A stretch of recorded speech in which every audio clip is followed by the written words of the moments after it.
할렐루야. 오늘도 온라인으로 오프라인으로 함께 드려지는 우리 사랑하는 청년들과 성도님들의 예배 가운데 하나님께서 역사하시고 복 주실 것을 믿습니다. 아멘. 치열한 삶 속에서도 다시 오실 주님을 바라보며 살아낸 우리를 이 시간 위로하시고 힘 주실 것을 또한 믿습니다. 우리는 지난 6주간 말라기에 나오는 6가지 논쟁을 중심으로 말라기서를 강해해 왔습니다. 벌써 6번째 논쟁에 대해서 같이 말씀을 나누는 시간입니다. 이 시기에 말라기를 묵상하고 나눌 수 있다는 것이 돌이켜보니까 참 은혜더라고요. 우리는 지금 사상 초유의 사태를 경험하고 있죠. 이 가운데서 우리가 느끼고 배우는 것은 우리에게 당연해서 특별하지도 감사하지도 않았던 너무나도 평범한 일상이 우리에게 얼마나 소중하고 감사한 것인지를 이 시간 다시 한번 생각하게 되고 배우게 됐습니다.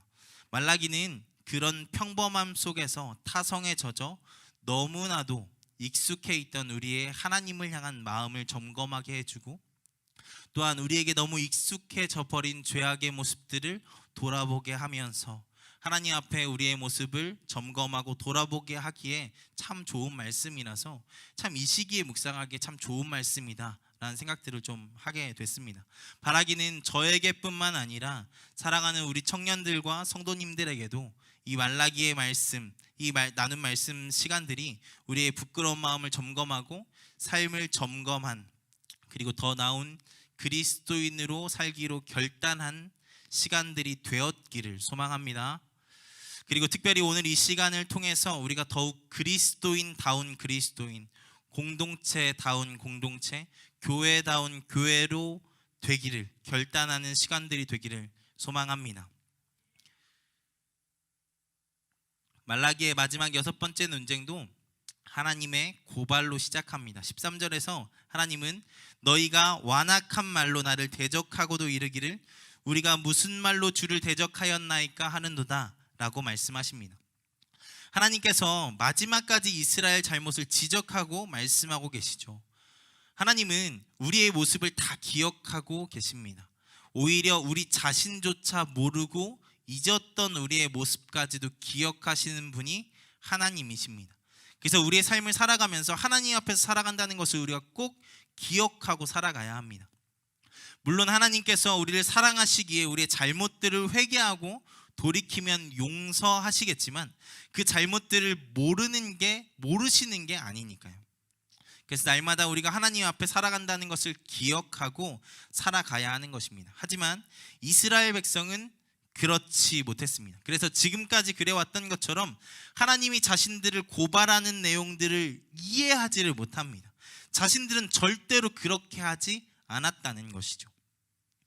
여러분, 그런데 다른 한편으로 이스라엘 민족들에 대한 우리가 선의가 있기 때문에 이스라엘 민족은 무조건 나쁜 사람이야, 우리가 그렇게 생각을 할 수도 있지만 이스라엘 민족의 상황을 보면 충분히 그럴 수도 있겠다는 생각도 들기도 합니다. 왜냐하면 그들의 삶이 정말로 녹록지 않았거든요. 우리가 말라기를 읽으면서 꼭 기억하고 생각해야 하는 것이 있습니다. 그것은 바로 이 말라기 선지자의 선포를 읽고 들은 첫 번째 사람들과 그들의 삶의 자리입니다. 여러분, 우리가 성경을 읽고 묵상하다 보면 거의 대부분의 사람들이 말씀을 바로 나의 삶에 적용하려고 합니다. 물론 그 말씀이 지금 나에게 어떠한 의미가 있는지는 정말 중요한 것입니다. 만약에 성경이 지금 나에게 의미하는 바가 없고 나에게 아무 의미가 없다면 그것을 살아계신 하나님의 말씀이라고 이야기하기 조금 아쉽겠죠. 그런데 정말로 하나님께서 지금 그 말씀을 통해서 우리에게 말씀하시지 않습니까? 그런데 그렇다고 할지라도 그 말씀이 지금 나에게 어떠한 말씀을 하고 있는지가 중요하다고 할지라도 말씀을 보고 가장 처음 해야 하는 작업은 바로 나의 삶으로 가져와서 그 말씀을 적용하는 것이 아닙니다. 제일 처음 해야 하는 작업은 무엇이냐면 먼저 그 말씀을 제대로 잘 읽고 그 다음에 처음 이 말씀을 들은 사람들, 이 말씀이 처음 가리키고 있는 사람들이 누구이고 그들의 삶이 어떠한 삶이었는지를 먼저 알아야 합니다. 그래야 그 말씀이 이야기하는 바를 더 정확히 들을 수 있는 것이겠죠. 바로 이 사람들을 1차 독자들이라고 이야기하고 그들의 삶의 환경을 삶의 자리라고 성경을 연구하는 사람들이 이야기를 합니다. 다시 말하면 이 단어를 사용해서 이야기하면 성경 안에서 1차 독자들의 삶의 자리를 알지 않고 바로 우리의 삶으로 그 말씀들을 가지고 왔을 때 그 말씀이 진짜 의미하는 바를 이해하지 못하거나 오해하거나 할 수도 있다는 것이죠. 제가 잠깐 예를 한번 들어보겠습니다. 저희 아들이 있습니다. 저희 아들 이름이 이든인데요. 이든이가 요즘에 그 배변 훈련을 해야 되기 때문에 그 똥을 싸는 걸 저한테 이야기를 해달라고 제가 항상 아들한테 이야기를 하고 있습니다. 그런데 그 아들한테 제가 똥을 싸달라고 이야기한 걸 제가 적어놨다고 한번 생각을 해볼게요. 적어놨어요. 근데 그게 아들한테 지금 발견되지 않고 한 청소년기쯤에 발견이 되어졌어요. 그래서 그거를 그 아들이 딱 그걸 읽고 바로 그 삶 가운데 적용하면 어떻게 돼요? 고등학생인 아들이 나한테 맨날 똥 쌀 때마다 나한테 아빠 나 똥 싸도 돼요? 라고 물어보는 이상한 상황이 될 수 있잖아요. 1차 독자의 상황을 알아야 되는 상황이 이렇습니다. 그 말씀이 가리키는 바 그 사람들이 어떤 사람이고 그 사람들의 상황을 알아야 하나님께서 어떠한 의미로 그 말씀을 하셨는지 우리가 정확히 알 수 있다는 것이죠. 그러면 오늘 말씀의 1차 독자는 누구이고 그들의 삶의 자리는 어떤 곳입니까? 이 말씀이 가리키고 있는 사람들은 어떠한 삶을 살고 있는 자들입니까? 오늘 말씀의 1차 독자들은 당연히 이스라엘 백성들입니다. 그들은 바벨론의 나라가 멸망했던 자들이죠. 다행히 바벨론이 멸망하고 바사, 페르시아 왕의 아량으로 복귀하긴 했지만 여전히 그들은 속국으로 빈곤한 삶을 살아가고 있던 자들이었습니다. 오늘 말씀에서 그들이 느끼고 있던 삶의 무게에 대해서 오늘 말씀에서 이야기를 해주고 있죠. 14절부터 15절에서 이렇게 이야기합니다. 이는 너희가 말하기를 하나님을 섬기는 것이 헛되니 만군의 여호와 앞에서 그 명령을 지키며 슬프게 행하는 것이 무엇이 유익하리요. 지금 우리는 교만한 자가 복되다 하며 악을 행하는 자가 번성하며 하나님을 시험하는 자가 화를 면한다 하노라 함이라. 지금 이스라엘이 느끼는 세상이 딱 그런 것입니다. 이스라엘은 유일하시고 전능하시며 그들을 사랑하신다고 하는 하나님을 섬기고 있는 자들입니다. 그런데 바로 그 하나님을 섬기는 자신들의 상황들을 보니까 너무 역설적이고 너무 모순적인 거예요. 그렇게 대단한 하나님을 섬기는 자신들의 삶의 모습이 너무 초라한 것입니다. 세상에서 가장 하나님을 사랑하는 민족인 자신들의 삶을 돌아보니까 제대로 된 나라도 없고 왕도 없고 진짜 엉망인 것입니다. 그렇게 누구보다 하나님을 열심히 섬기고 그렇게 그의 율법을 지키고 살아도 한없이 가난하고 연약하기만 한 자신들의 삶을 보게 된 것이죠. 그런데 참 이상하죠. 세상에 하나님을 믿지 않는 다른 나라들은 날이 갈수록 강해지는 것입니다. 오히려 하나님을 믿지 않는 그들이 더 부유한 삶을 사는 것입니다. 심지어 자신들을 괴롭히고 악을 행하며 때로는 이스라엘 민족을 비웃기도 하는 그들은 더 나은 삶을 살아가고 있습니다. 그런데도 하나님은 아무것도 하지 않으시는 것 같습니다. 그래서 오늘 말씀에서 이렇게 이야기하는 것이지 않겠습니까? 아니 어쩌면 지금까지 말라기 전체에서 이스라엘 백성들이 바로 이 문제를 제기하고 있는 것이죠. 우리가 이 정도 하는데 왜 하나님은 만족하지 않으시고 또 우리 삶에 아무런 보상도 하지 않으시냐는 것입니다. 이 고백은 그냥 가벼운 투정 정도가 아닙니다. 이것은 그들에게 너무나도 현실적이고 뼈가 시리도록 괴로운 질문이었습니다. 왜 하나님은 믿는 우리의 삶에 개입하지 않으시고 하나님을 믿는 우리의 삶은 왜 이렇게 힘들어야 하는 것일까? 왜 하나님은 아무것도 하시지 않는 것 같은 것일까? 우리 하나님은 정말 살아계시긴 한 걸까? 아니 하나님께서 살아계신다고 해도 세상이 이렇다고 한다면 하나님이 선하지 않으신 것은 아닐까? 물론 삶이 어려운 것은 하나님을 믿는 사람이나 믿지 않는 사람이나 아마 비슷하지 않을까 싶습니다. 그래서 영국의 한 시인은 숨 쉬는 자는 고통이 있고 생각하는 자는 비통이 있고 오직 태어나지 않은 자만이 복이 있다 라고까지 말을 하기도 했죠. 그런데 지금 이스라엘 민족이 제기하는 문제는 이것과는 다른 것이잖아요. 왜 하나님을 신실하게 따르는 우리에게 이런 일이 있냐는 것입니다. 우리가 네 번째 논쟁에서 확인한 것처럼 바로 온 세상이 이렇게 부조리하고 부정의하며 슬픔과 아픔이 있는 이유는 바로 우리가 죄인이기 때문이 맞습니다. 그런데 그렇다고 해도 오늘 말씀은 그냥 그렇게 넘어갈 수 있는 문제가 아니죠. 왜냐하면 이들이 하는 질문은 세상 가운데 하나님을 믿는 자들에 대한 이야기이기 때문입니다. 그래, 온 세상이 죄인들로 인해 부정의하고 부조리하고 아픔과 슬픔이 있는 것 인정하지만, 그렇다면 하나님을 믿고 그 율법을 지키는 자들에게는 그 지옥 같은 삶이 조금은 달라야 하지는 않는 것이냐는 것이죠. 왜 믿는 자들의 삶을 하나님께서 책임져 주시지 않냐는 것입니다. 적어도 믿는 자들의 삶이 조금은 달라야 하는 것이지 않냐는 것이죠. 이것이 오늘 말씀의 이스라엘 백성들의 절규입니다. 그러니까 하나님을 섬기는 것이 헛되다라고 이야기를 하는 것이죠. 그런데 참 신기한 것이, 이것이 비단 말라기의 상황뿐만이 아니라는 것입니다. 성경에서 꽤나 자주 보여주는 모습이 믿는 자의 고난의 삶이라는 것이죠. 우리의 믿음의 조상 아브라함을 한번 볼까요? 하나님께서 아브라함에게 본토 친척 아비의 집을 떠나서 내가 내게 지시할 땅으로 가라고 명령하셨습니다. 그리고 아브라함은 그 말씀을 믿음으로 따라가죠. 그래서 본토 친척 아비 집을 떠나서 하나님이 명령하신 곳으로 갑니다. 근데 그곳에 가서 가장 처음 만난 것이 무엇입니까? 기근입니다. 기근. 웃기지 않습니까? 하나님 믿고 내려왔더니 처음 만나는 게 뭐예요? 기근이에요. 그리고 그 다음에 무슨 사건이 있었죠? 생명을 위협받아서 아내를 누이라고 속이기까지 합니다.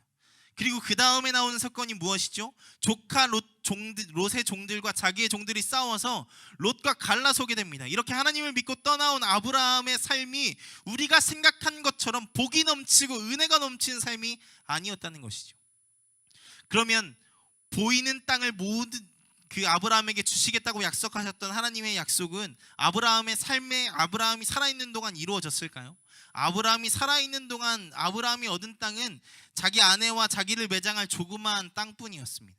하늘의 별과 같이 많은 자손을 주시겠다고 하신 약속 가운데 실제로 아브라함이 본 자식은 이스마엘과 이삭, 그리고 그 뒤에 죽기 직전에 그두라를 통해서 낳은 아들들 정도, 딱 그 정도뿐이었습니다.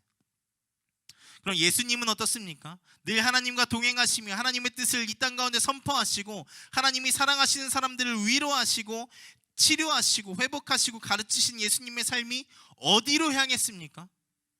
십자가로 향하지 않았습니까?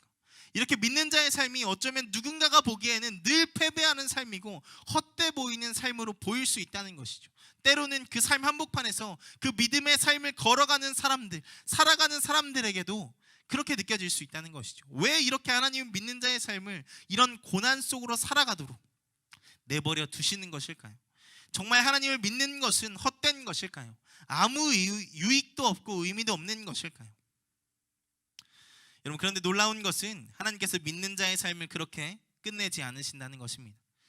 믿음으로 순종한 아브라함을 하나님은 그냥 두지 않으셨습니다. 비록 그가 살아있을 때 보지는 못했지만 하나님은 그 이후에 그의 후손들이 정말 번성하여서 애굽이라는 대제국이 품지 못할 정도로 엄청나게 번성하게 하셨죠. 막벨라 굴 하나밖에 없었던 그 아브라함의 후손들은 그들이 상상하지도 못할 만큼의 큰 땅과 영토 위에 나라가 세워졌고 그들의 자손들은 수없이 많아지게 하셨습니다. 오늘 말씀에서도 하나님은 분명히 말씀하시죠. 4장 1절입니다. 만군의 여호와가 이르노라.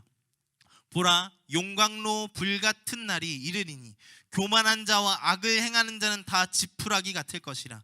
그 이르는 날에 그들을 살라 그 뿌리와 가지를 남기지 아니할 것이로되.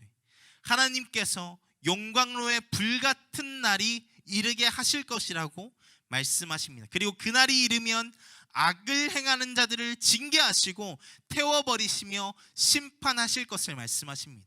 지금은 비록 하나님이 일하지 않으시는 것 같은 세상일지라도 하나님께서 반드시 이 땅 가운데 심판하기 위하여 임하실 것이며 그날에 악인들은 심판을 받게 될 것이라는 것입니다.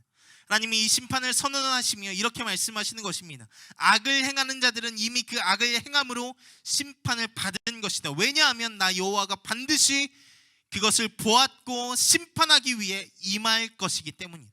그리고 하나님은 그 심판의 날에 또 다른 부류의 사람들을 이야기합니다. 4장 2절과 3절입니다.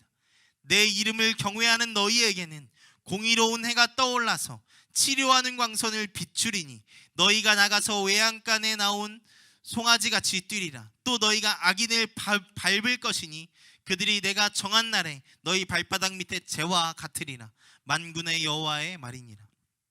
그날에 하나님께서 우리를 치료하셔서 외양간에서 풀린 송아지같이 뛰며 악인을 밟게 될 것이라고 말씀하십니다. 하나님께서 우리의 삶을 기억하시고 반드시 갚으실 것이라는 것입니다. 이것이 바로 하나님의 약속입니다. 결국에는 하나님께서 온 세상을 심판하실 그 날이 임하게 될 것입니다. 그래서 우리의 믿음의 걸음이 헛되지 않다는 것을 하나님께서 증명해 보여주실 것입니다. 오늘이 또한 바로 그날을 기대하며 지키는 날이지 않습니까? 오늘은 십자가에 못 박히셨던 예수님께서 부활하신 날을 기념하는 날입니다. 하나님은 자기의 원대로가 아니라 아버지의 뜻대로 살고 죽으신 예수님을 부활시켜 주셨습니다. 그리고 그를 따르는, 믿고 따르는 우리의 삶 가운데서도 예수님 다시 오실 그날에 부활할 것을 약속하셨죠. 우리는 바로 이 부활의 소망, 하나님 나라의 소망을 가진 자들인 줄 믿습니다.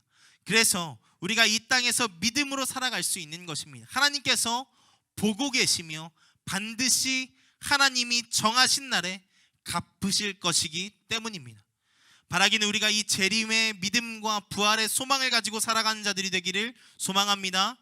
부활하신 예수님께서 반드시 다시 이 땅에 오실 것이며 그날에 모든 사람이 부활하게 될 것이라고 하나님께서 말씀하셨습니다. 그리고 그날 하나님께서 온 세상을 심판하실 것이라고 말씀하셨습니다. 바라기는 반드시 임할 그날, 그 심판의 날이 우리에게 두려움의 날, 징벌의 날이 아니라 우리에게 눈물을 닦아주시는 날, 우리를 위로하시는 날, 하나님께서 우리를 안아주시는 날이 되기를 원합니다.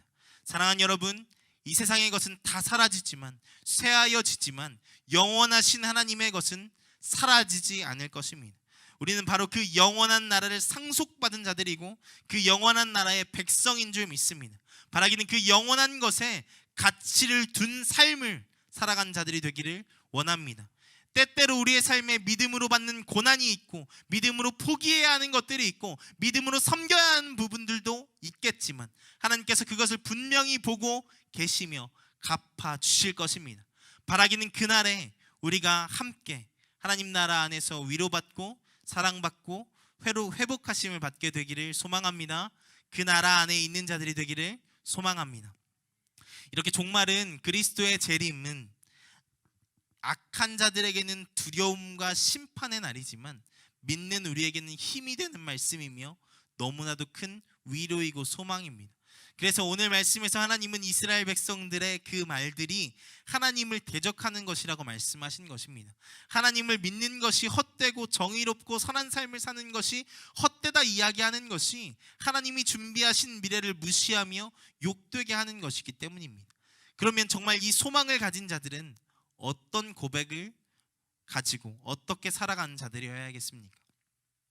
그날과 그때만 바라보며 그게 언제일지만을 열심히 생각하며 살아가는 자들이 그날의 소망을 둔 자들일까요? 사실 그만큼 이 종말론, 예수님 다시 오실 날이 우리에게 중요하다 보니까 그날만 바라보고 있는, 그날이 언제인지를 맞추려고 하는 사람들이 있습니다. 세상에 수많은 이단들이 바로 이 종말론에 관심을 두고 그것으로 사람을 유혹하고 미혹해왔죠. 사실 요즘 주목받고 있는 신천지도 바로 이 종말론으로 사람을 미혹한 이단이기도 하죠. 그런데 여러분, 예수님도 그날이 언제인지에 대해서 말씀하지 않으셨습니다. 그리고 이렇게 말씀하셨죠. 사도행전 1장 7절부터 8절입니다. 이르시되 때와 시기는 아버지께서 자기의 권한에 두셨으니 너희가 알 바 아니오. 오직 성령이 너희에게 임하시면 너희가 권능을 받고 예루살렘과 온 유대와 사마리아와 땅 끝까지 이르러 내 증인이 되리라 하시니라. 하나님은 그날이 언제일지는 우리가 알 바 아니라고까지 말씀을 하지 않으십니까? 이 그리스도인들은 그날이 언제인지를 맞추는 사람들이 아니라는 것입니다. 그러면 그리스도인들이 어떤 자들입니까? 온 땅에 증인되는 삶을 사는 자들입니다. 이것은 오늘 말씀과도 이어지죠. 우리는 하나님의 심판이 없다 하며 불평하는 자들이 아니라 하나님께서 반드시 마지막 때에 심판하실 것을 믿는 우리의 삶을 통해서 하나님의 증인된 삶을 살아야 되는 자들이라는 것입니다. 하나님은 바로 그 고백을 믿는 자들을 통해서 받기를 원하십니다. 이것이 하나님 믿는 자의 삶입니다. 그렇게 그날이 이르기까지 오늘 말씀에서 이야기하는 것처럼 여호와를 경외하며 살아가는 것입니다. 하나님이 살아계심을 온 땅에 드러내며 살아가는 것입니다. 왜냐하면 그날은 반드시 임할 것이고 하나님께서 그 행한 대로 갚으실 것이기 때문입니다. 그래서 우리가 힘들고 어렵지만 이 땅에서 믿음으로 살아갈 수 있는 것입니다. 하나님은 반드시 그날에 지금 이 땅에서 하나님을 경외하는 삶을 살아가는 자들의 삶을, 하나님의 증인된 자의 삶을 기억하시고 반드시 갚아주실 것이기 때문입니다. 제가 좋아하는 교수님의 글을 인용하고 말씀을 좀 마무리하려고 합니다. 무신론을 극복하고 하나님의 존재를 증명할 수 있는 길은 바로 이 종말론적인 하나님의 현실을 우리의 삶 가운데 앞당겨 오는 데 있다. 하나님을 믿는 것이 헛되고 정의와 선을 행하는 삶이 헛되다 말하며 살아가는 세상에 수많은 믿지 않는 사람들에게 우리가 그 하나님의 증인이 되는 삶, 그 하나님께서 반드시 심판할 것임을 증명하는 삶을 살아야 하는 것이 바로 우리 믿는 자들에게 주어진 사명이라는 것을 여기에서 이야기해 주죠. 그렇게 그리스도인은 그 종말이 있다는 것을 확실히 믿고 아는 자로서 그 종말의 때에 이루어질 삶을 이 땅에서도 살아감을 통해서 하나님 믿는 것이 헛되다 말하는, 정의와 선을 추구하는 삶이 헛되다 말하는 세상에서 하나님의 살아계심을 드러내는 존재로서 살아가야 한다는 것입니다.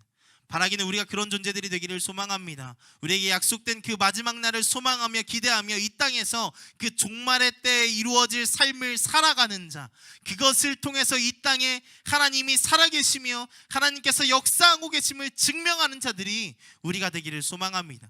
지금은 비록 어렵고 힘든 삶의 연속이지만 밤이 깊을수록 아침이 가까이 옴을 기억하며 삶이 힘들고 믿음의 삶이 고될수록 하나님의 임하심이 가까이 옴을 신뢰하며 그 믿음의 삶을 끝까지 살아가는 우리가 되기를 소망합니다. 소망합니다. 우리 같이 찬양하고 기도하겠습니다.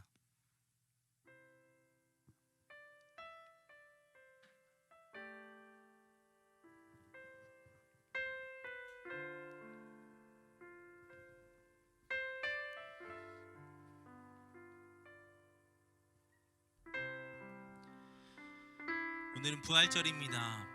이 부활주일 가운데 하나님께서 부활을 통해서 보여주신 것이 무엇이냐면 예수님처럼 이 땅 가운데서 하나님 나라의 삶을 끝까지 살아가다가 설령 죽을지라도 내가 너 반드시 살릴 거야. 마지막 때에 반드시 갚아줄 거야. 믿는 자의 삶이 헛되지 않다는 것을 보여줄 거야. 의인은 믿음으로 말미암아 살게 될 것이라는 것이 무엇인지 보여줄 거야를 예수님의 부활을 통해서 보여주신 것이고 또한 그 삶을 살아가기로 결단한 우리에게 약속하신 것입니다. 우리는 이 부활의 때 다시 오실 주님을 기억하시며 이 땅 가운데서 그 신실하게 믿음의 걸음을 걸어갔던 예수 그리스도의 삶을 따라가는 자들이 되어야 할 것입니다. 바라기는 우리가 정말로 그 믿음의 걸음을 흔들리지 않고 끝까지 그 나라 가기까지 살아갈 수 있는 자들이 되기를 소망합니다. 그 사람들을 하나님께서 구원하시고 또한 그들에게 영원한 생명을 허락하실 것을 믿습니다. 우리 시간 같이 찬양하고 기도하실 때 하나님 주님 다시 오실 때까지 우리가 예수님 따라 살아가며 그 믿음의 걸음 흔들리지 않고 걸어갈 수 있는 우리가 될 수 있도록 주님 붙잡아 주시옵소서. 우리 그 마음 담아서 우리가 찬양하고 기도하겠습니다.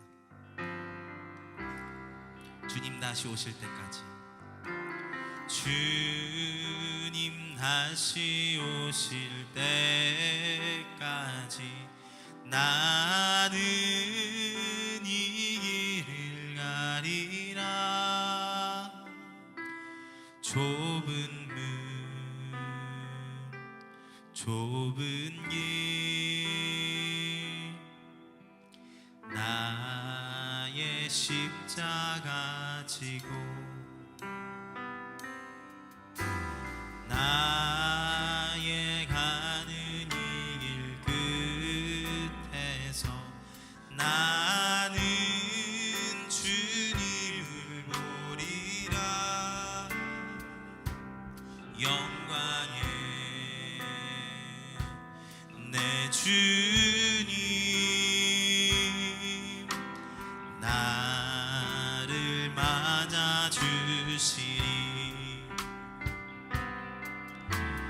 주님 다시 오실 때까지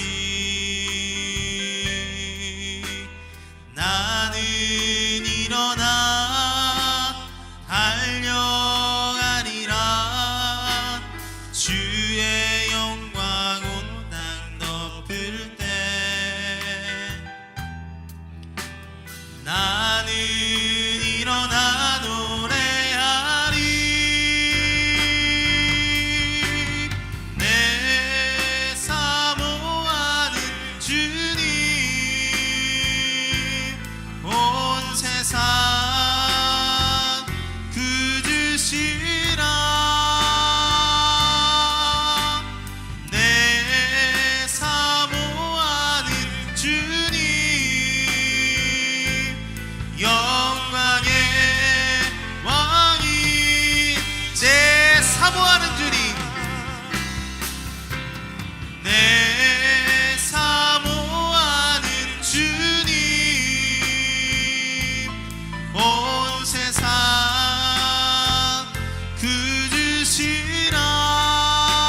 구주시라. 내 사모하는 주님 영광의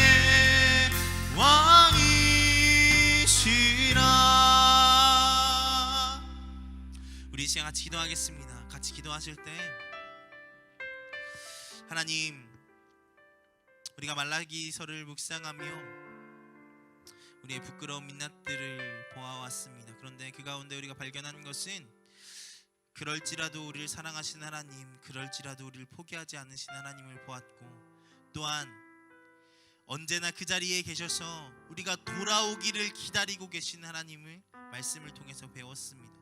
하나님, 이렇게 부족한 우리에게도 마지막 때를 약속하셨던 하나님, 우리가 그 마지막 때에 이르기까지 그 하나님의 사랑을 기억하며 하나님의 그 사랑을 기억하며 이 땅 가운데서 신실하게 믿음으로 살아갈 수 있는 우리가 될 수 있도록 주님께서 붙잡아 주시옵소서. 이 땅 가운데서 끝까지 그 믿음의 걸음을 흔들리지 않고 걸어갈 수 있는 우리가 될 수 있도록 주님께서 붙잡아 주시옵소서. 우리 시간 결단하시면서 말씀을 생각하시면서 같이 기도하며 나가겠습니다. 기도합니다. 주님